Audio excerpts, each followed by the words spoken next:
I feel great. For me, this fight means a lot, and I feel great. Ready. I can't wait for Saturday. Blessed. It's been a long time coming. It's been long overdue. And come Saturday, I'm going to show the world what they've been missing out on. The best version of Canelo. Big one. Yeah. For me, it's a very important fight to win. So I have that combination for this fight, this motivation and my discipline I ever had in my life, my whole career.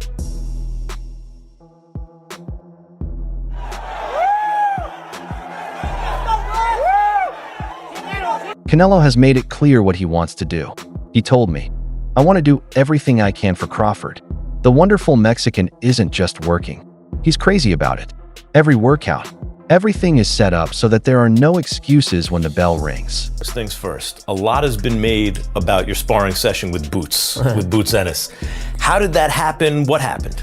I cannot say much, but he called us and say if he can go and sparring with me and everything. I say, of course, right?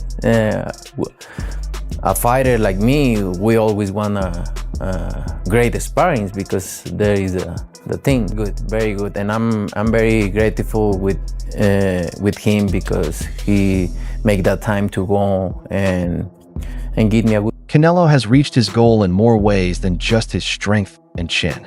It shows how he has changed over time. He changes himself from fight to fight, improving his tactics and adding new flavors. He doesn't want to be the same fighter again. One night, he's after you like a pressure cooker. He is very scary because he is always changing. I don't know, 6, 7, 8 fights. I don't see the old Canelo who was slick, making guys miss. I see a seek and destroy fighter. Do you, first of all, why? Am I right about because that? I don't Why did need that it. happen? You don't need it. Because I don't need it with that kind of fighters. They are slower than me. So I don't need to start moving or keep moving if I know I don't need to do something. Why I'm gonna do it? If I need it, I'm gonna do it. There's more to Canelo's speech than just how hard he trains. It's a message sent straight to Crawford. People have told him that he'll be in the best shape of his life and have the smartest skills he's ever shown on fight night. It's not just having faith. That's the question. Canelo tells Bud that the man across the ring is not the same Canelo they have seen before. His main goal is to get better, stronger, and faster. Fighter is fast and throw a lot of punches and everything. So, well, Who's Crawford? Where does he fall? Yeah, I'm gonna need it for sure. You're gonna need those skills for sure in this fight. And you will see. So that's my question, because you can fall into habits. And then my question in the heat of the moment is, but does Canelo still have the muscle memory? Not just knowing how to do it, of course you know how to do it, but does your body still respond the same way that it did when you were the slick Canelo? Is it still there? We'll see Saturday night. I think I'm still there and I feel better than. The voice of John Ryder then came on. Ryder had been in the ring with Canelo and knew how dangerous it was. Yeah, I think he's smaller, got the speed. Crawford is a special fighter. He's one of them generational greats. Like, you got 2 generational greats going up against each other there. And for the fight fans, it's a real treat. And listen, I'm sure financially they're both going to come away winners. But listen, it's a hell of a fight. And listen, I believe Canelo will come away victorious. But Terence Crawford has got the ability to make this really hard for him. The switch hitting, the punch variety, the punch volume. He's so smart with his hand placement, how he moves his feet. He can make it a nightmare for Canelo. But I just believe over the course of the 12 rounds, Canelo will grind him down with the weight advantage. And I'd say it beat him on a narrow points margin. Ryder's view, as someone who has fought with Canelo, made the talk more fascinating. He talked about the fight as a battle between 2 generations of great boxers, and he said that either one of them could change the finish at any time. He didn't make the picture look like a one-sided fight. The fight was for skill, strength, and life. The fact that both guys could hurt each other caught his attention. This made the fight even less predictable. Ryder didn't end there. He talked about Canelo's plan as if he had seen those shots happen himself. He learned a lot about Canelo's style and did it very precisely. Ryder stressed that Canelo is more than just a puncher. He is a patient thinker who puts unconscious pressure on you round after round until your energy and confidence start to fade. It's not one punch power, but it's like it's the consecutive punches he put together. He can really load up, and he doesn't seem to fade. He doesn't explode with 3 or 4 punches and then need to breathe to go again. He'll do it, and he'll put the second phase on it, and he'll put the heavy shots in again. So he's always there to throw. He's always in range to throw. He's always got the hands cocked to throw, and he doesn't waste much. His research showed why Canelo is such an important part of the story. It's not just a bunch of individual pictures.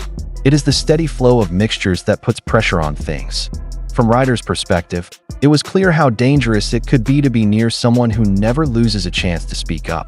It's always the same, which can wear down even the strongest guard. You can't stop it when you're up against Crawford. Tim Bradley, a former world champion and now an expert, explained the exact strategy Crawford needs to use in this fight. You put Canelo on his back foot, he's a different fighter. A completely different fighter when you put him on his back foot. Yeah, he can move a little bit, but yeah, he likes to come forward with that power. But you put him on his back foot, let me tell you similar too. Remember, you know this guy named Usyk who put Fury on his back foot? Yeah, push the pace on him. Yeah, with volume, feints. Put Canelo on his back foot, Crawford. That's what you gotta do. You gotta put him on his back foot. Hell to the damn yeah. That's how you get it done, man. That's one aspect that you're gonna have to do. And hey, I would advise you to do it as early as damn possible. Do it as early as possible, because guess what? If you do that, you're gonna get control right away of the judges, right? They're gonna be looking at you. You're gonna dictate the pace. You're gonna dictate the flow of the fight.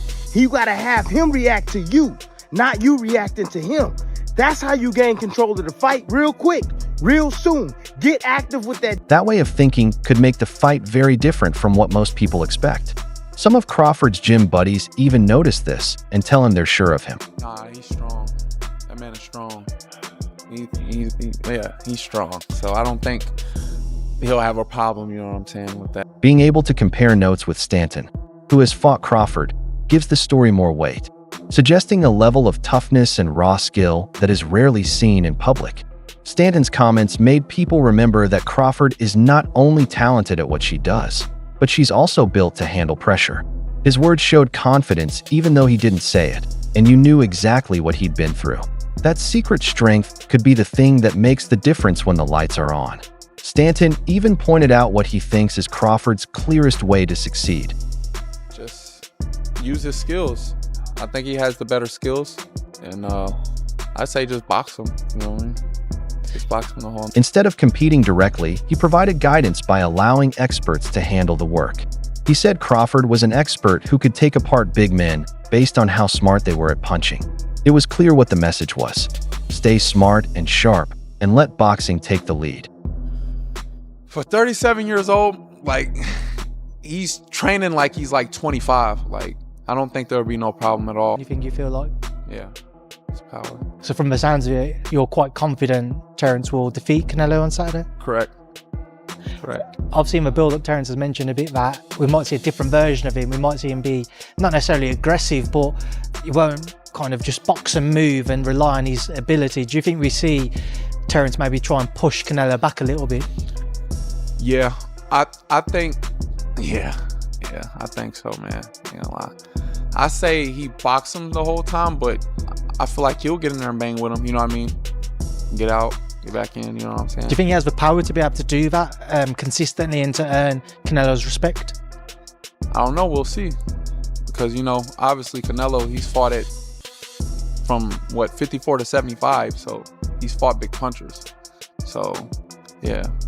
And obviously, when you're seeing such a huge fight on Saturday night, how much more does that whet your appetite when you've shared the ring with one of those main event guys, but also you probably picture yourself one day being in a similar situation, being in a big fight like that? Yeah.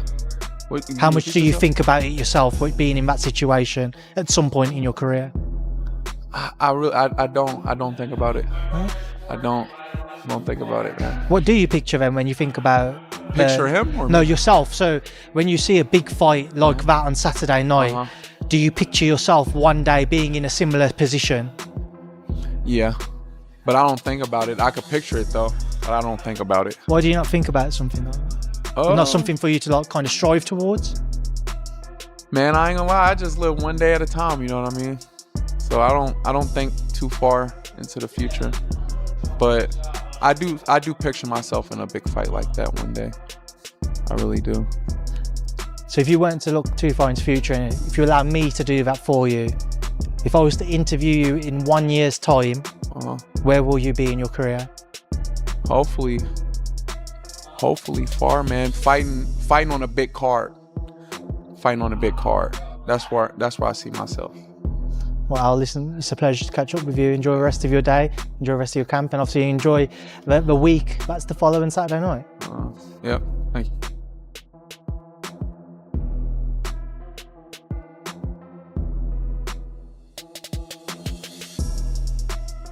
At every training camp, he talked about Crawford's promise and how hard he worked and how disciplined he was. According to Stanton, the picture was of a boxer who trains like he or she is much younger. Stanton believed that Crawford could combine boxing moves strategically, then transition into a powerful strike, and finally retreat. Crawford has the mind and drive of a man who is still trying to prove his worth. That level of flexibility is unmatched, and it makes him very dangerous to anyone he fights. Canelo's best tool in the fight might be his ability to surprise people. Keith Thurman, on the other hand, was completely honest about how unbeatable he thought Canelo was. He took away all the flash and explained it in simple terms so the crowd wouldn't get lost. He also gave Canelo's opponent some honest feedback to think about. What I just said, my favorite quote, I've been telling everybody and I just can't come up with anything better. Canelo Alvarez is not, was not, and will not ever be an unbeatable fighter. That's fine. None of us are really unbeatable, right? But people got to understand this. Canelo Alvarez is not an unbeatable fighter. The question is, whoever he's fighting, we don't question what Canelo's going to do, right? We question what his opponents are going to do, right? It's not even really about Canelo. Canelo's going to show up as Canelo Alvarez, right? Ginger boy. So the question is, are you going to beat him? And are you going to beat him today? Like when fight night happens, is it you? And is it now? You ready to beat him now? He's not unbeatable. Maybe you can beat him, but are you going to do it? And are you going to do it now? It wasn't just a comment. Anyone who wants to fight Canelo has to pass this test. Thurman stressed that the only thing that matters is whether Canelo shows up. Supporters should really be asking if they think his opponent is manly enough to handle the task. He put the blame on the challenger instead of Canelo. He would have to do this in his case against the man who was brave enough to fight Canelo. It made Thurman's talk more captivating, which was less about Canelo's achievements and more about how he did them. I thought Danny Jacobs was going to have a way better performance. Danny actually performed well against Canelo, but he didn't take any chances. He was doing just enough to not get beaten. And Canelo was feeling himself. Canelo had preparation. He had that head movement, losing to Floyd, this and that. He fought some flat-footed fighters. He got used to getting his head here and there and ducking down and then pulling out and spinning out and little tactics. I've never seen somebody make Danny Jacobs miss so many punches. It was highly impressive. I did not expect that, because of the amateur pedigree growing up with Danny Jacobs. I know exactly what kind of New York fighter he is. And then the other one that surprised me in Canelo's career was when he defeated Anderslari Lara. I'm not a betting man most of the times. I wasn't thinking about it much, but I did not give him a thought that he's got this fight. I'm like, nah, this is a bad setup. This boxer has what it takes to outbox a Canelo out. Thurman showed how Canelo learned, grew, and got better with each fight, from Danny Jacobs being too cautious to Anderslari Lara's shocking loss. The details showed both respect and surprise, as if Thurman was shocked that Canelo had understood and used those suggestions for improvement. The increased number of athlete fatalities indicated that they were more likely to be killed when they underestimated Canelo's chances of winning. That history is still important for Crawford's fight.